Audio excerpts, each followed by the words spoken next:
The path to reducing substance abuse is long and complex.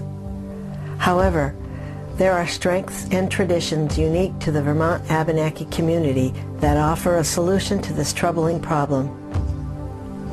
Tribal leadership, creatively blended with ancient cultural traditions, common sense, and a respect for heart, mind, and body are working wonders with Vermont's indigenous young people.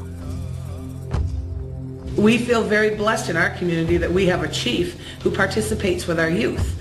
She comes down, she helps us, she gives us stuff that we don't have for the center within regalia and stuff to help us. She goes beyond her own to do for us. I now realize that since I've quit smoking, the smell of smoke makes me sick. It's disgusting, and I never realized how disgusting it was until I quit. This is pure tobacco. It's dried. Most times we use this for ceremony. We use this, we offer this each day to Mother Earth. At least I do. When we do prayers, you know, when we do drumming, we offer tobacco to the four directions, to Mother Earth and Father Sky. This is the type of tobacco that we used.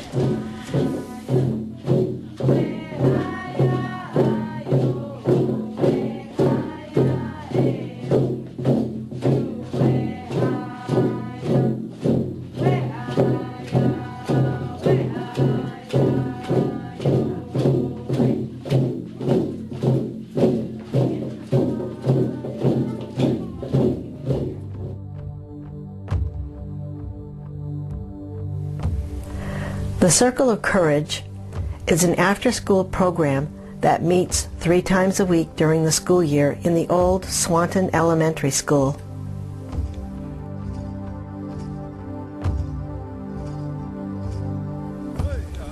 It is coordinated by Brenda Gagne and overseen by the Title VII Indian Education Program and its Parent Advisory Committee, or PAC.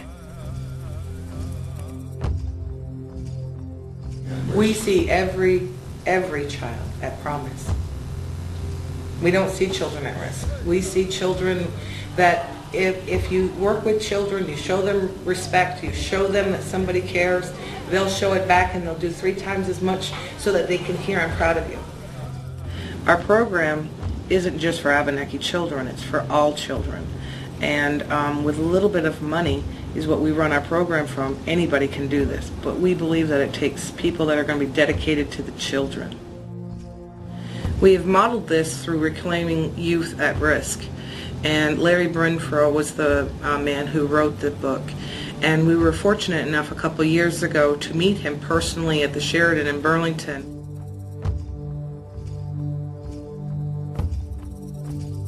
We believe that when children have a place they can call their own, or a place where they feel safe, where they're not going to be judged, and they have a place of freedom, but with the freedom and responsibilities which gives respect, we believe that children will come a long ways with that.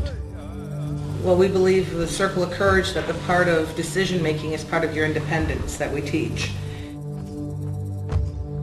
And your independence is about you and who you are and where you're going to be.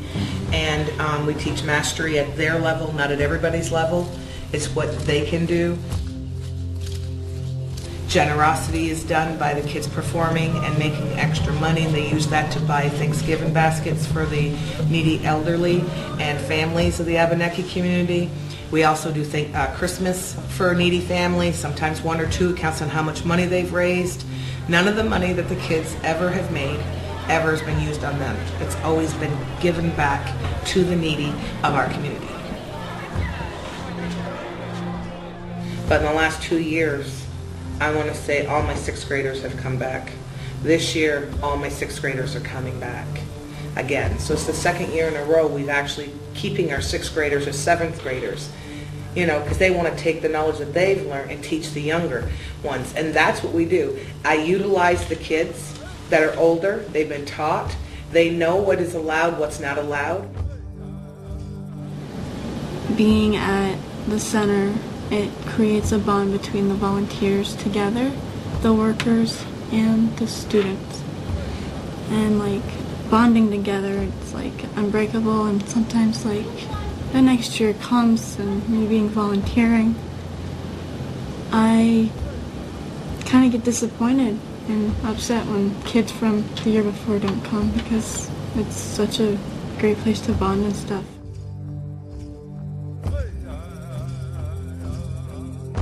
And so the bottom line, has all of this hard work been successful in stemming the tide of substance abuse, such as smoking tobacco? Well, Wendy doesn't smoke in her house anymore because of a Circle of Courage kid.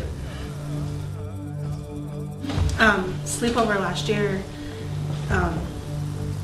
an older student had told my stepdaughter that her pajamas smelled like cigarette smoke, and the older student went to her house and got her an extra set of PJs so she wouldn't smell like cigarette smoke. And I asked why, and my stepdaughter had told me that they stunk like smoke. And ever since then, there's no more smoking in my house because of the fact I didn't want my kids going to school smelling like cigarettes. And since then, they're not as sick as they used to be. And I was only stopping the smoking in the house because I didn't want them smelling like it, not realizing the ear infections were caused by the cigarette smoke also. I had a student from MVU this year got herself in a little trouble from skipping a class. And in the process, she wrote me a letter of an apology saying how sorry she was of letting me down. It wasn't what she's been taught here at the Circle of Courage. So she gave me that, and I received that, and it was a very touching thing, and she promised she'd never do it again because she knew how much it let me down. And it wasn't so much it let me down, she let herself down, and that's what I tried to tell her. So there's a significant reduction in the absenteeism and behavioral acting out during the school day. And why? Because kids want to come to the Circle of Courage program. It really seems that it's that simple. If they miss school, then they can't come to the center.